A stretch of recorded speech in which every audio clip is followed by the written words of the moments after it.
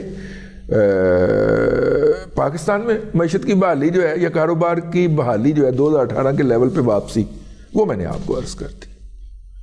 اب تک کے لیے اتنا ہی. اگلے ولاگ کے اندر پھر حاضری ہوگی. اللہ تبارک و تعالیٰ آپ کو آسانیاں عطا کرے اور آسانیاں خلق خدا میں تقسیم کرنے کی توفیق عطا کرے.